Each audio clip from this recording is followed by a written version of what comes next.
Hi, Andrew here, and let's talk about the time before.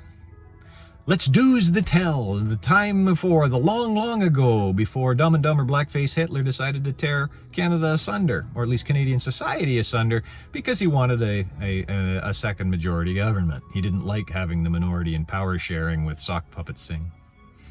Let's talk about the time before the fat fascist fuckhead of Queen's Park decided that my children's education, your children's education, your mental health, your well-being, your fitness, your health, everything was worth less than protecting people who were going to catch a bad flu from catching a bad flu. Let's talk about that time before. Because the time before had some great moments.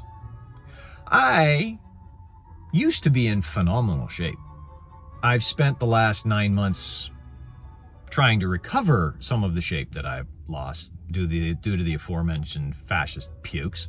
Actually, that's not fair. Blackface Hitler isn't actually a fascist puke. He's a woke Maoist puke, but that's the subject of another video.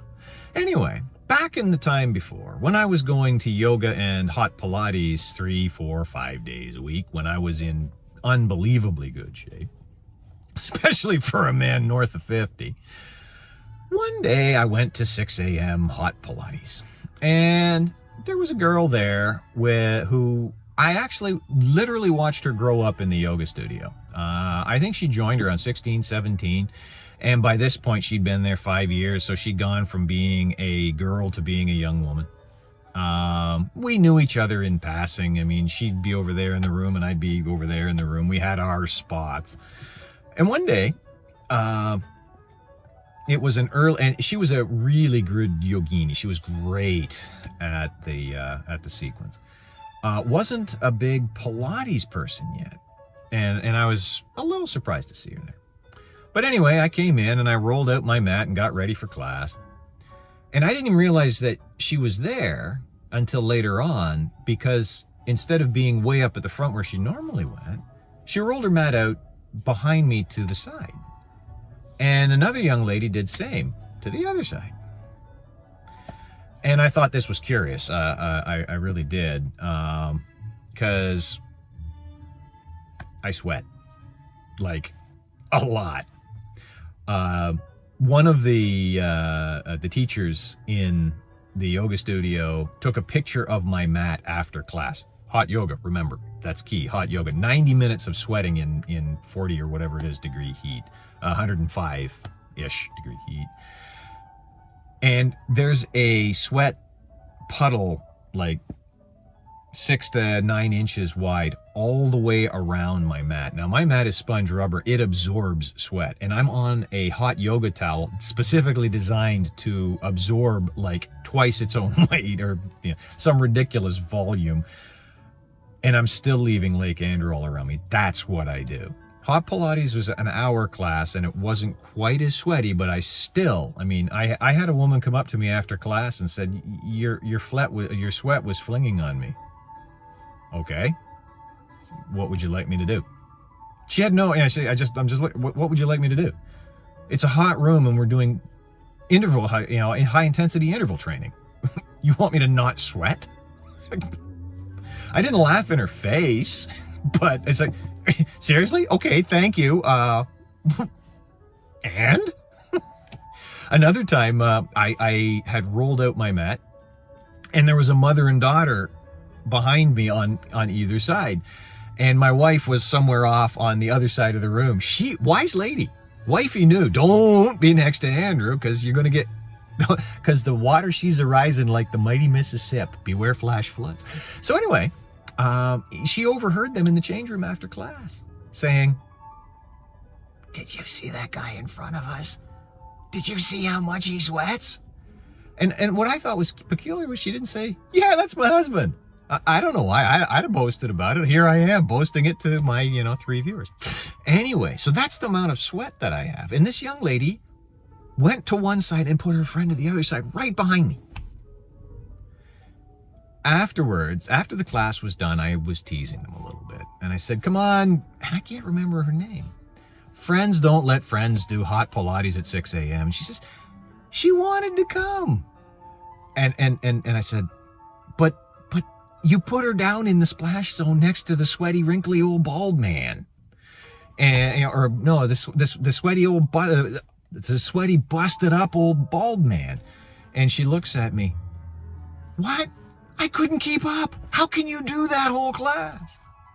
This is a grown woman. I mean, she was a university student, so she was somewhere in the 18 to 24 range. She couldn't keep up to the 50-year-old man.